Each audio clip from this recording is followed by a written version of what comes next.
साध संगत प्रेम से कहिए धन निरंकार जी। साध संगत आज के इस साखी सुनने के बाद अपने अंदर के घमंड चकनाचूर हो जाएगा। साध संगत एक छोटे से शहर में हरिंदर नाम का एक युवक रहता था। बचपन से ही उसका स्वभाव बहुत तेज था, गुस्सा जल्दी आता, गलत संगतों में भी पड़ गया था और धीरे धीरे जीवन ऐसी दिशा में चला गया जहां उसे खुद भी समझ नहीं आ रहा था कि वह सही कर रहा है या गलत। घर वाले समझाते, माँ रोती, पिता डांटते, लेकिन हरिंदर पर कोई असर नहीं होता। वह अक्सर कहता, जिंदगी अपनी है, जैसे मन करेगा वैसे जीऊंगा। धीरे धीरे उसने शराब पीना शुरू कर दिया। झूठ बोलना, लोगों का दिल दुखाना और गलत रास्तों पर चलना उसकी आदत बन गई। लेकिन बाहर से जितना हंसता था, अंदर से उतना ही खाली होता जा रहा था। रात को कई बार उसे नींद नहीं आती। उसे लगता जैसे अंदर कोई बोझ है जो हर दिन भारी होता जा रहा है। एक दिन उसकी माँ बहुत बीमार हो गई। डॉक्टर ने कहा कि उन्हें मानसिक तनाव बहुत ज्यादा है। उस रात पहली बार हरिंदर अपनी माँ के पास बैठकर रोया।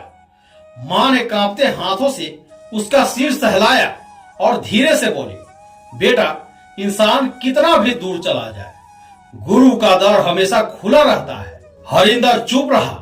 कुछ दिनों बाद माँ उसे सत्संग भवन ले गई। वहां एक वृद्ध महात्मा जी विचार रख रहे थे।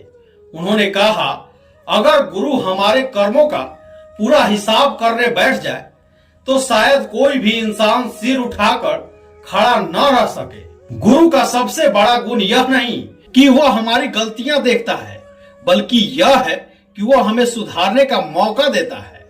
यह शब्द सीधे हरिंदर के दिल में उतर गया। उसे अपने किए हुए सारे गलत याद आने लगे। कितने लोगों का दिल दुखाया, कितने झूठ बोले, कितनी बार माँ बाप की आंखों में आंसू दिए। सत्संग खत्म होने के बाद वह चुपचाप एक कोने में बैठ गया।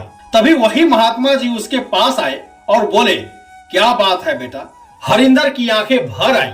वह बोला, महात्मा जी, अगर सच में भगवान और गुरु सब देख रहे हैं तो मेरे जैसे इंसान को कभी माफ नहीं कर सकते। महात्मा जी मुस्कुराए।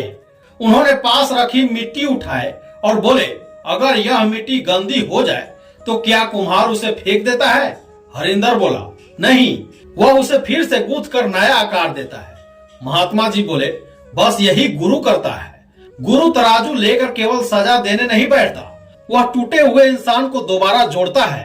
हरिंदर की आंखों से आंसू बहने लगे।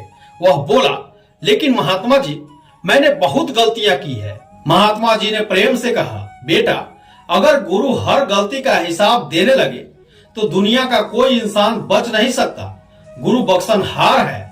वह गिरते हुए को उठाता है, भटके हुए को रास्ता दिखाता है। लेकिन एक बात याद रखना, बख्शिश उसी पर बरसाती है जो अपनी गलती मान ले।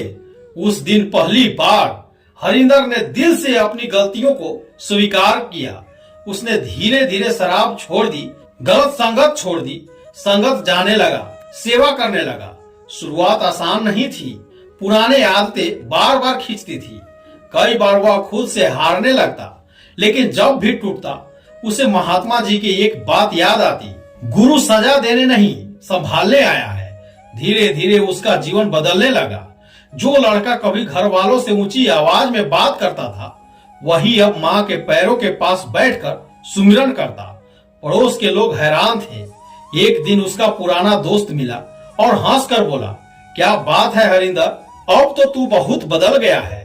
हरिंदर मुस्कुराया और बोला, पहले मैं सोचता था कि गुरु सिर्फ अच्छे लोगों के लिए होते हैं, लेकिन अब समझ आया कि गुरु तो सबसे ज्यादा जरूरत गिरे हुए इंसान को होती है। कुछ समय बाद वही महात्मा जी फिर सत्संग में विचार रख रहे थे। उन्होंने कहा, इंसान की सबसे बड़ी कमजोरी यह नहीं कि उससे गलतियां हो जाती है, बल्कि यह है कि वह खुद को सुधारने की उम्मीद छोड़ देता है। गुरु की बख्शिश इसी बात में है कि वह पापी को भी निराश नहीं होने देता। संगत के बाद हरिंदर चुपचाप बैठा रहा। उसकी आंखों में आंसू थे, लेकिन इस बार उन आंसुओं में डर नहीं था, कृतज्ञता थी।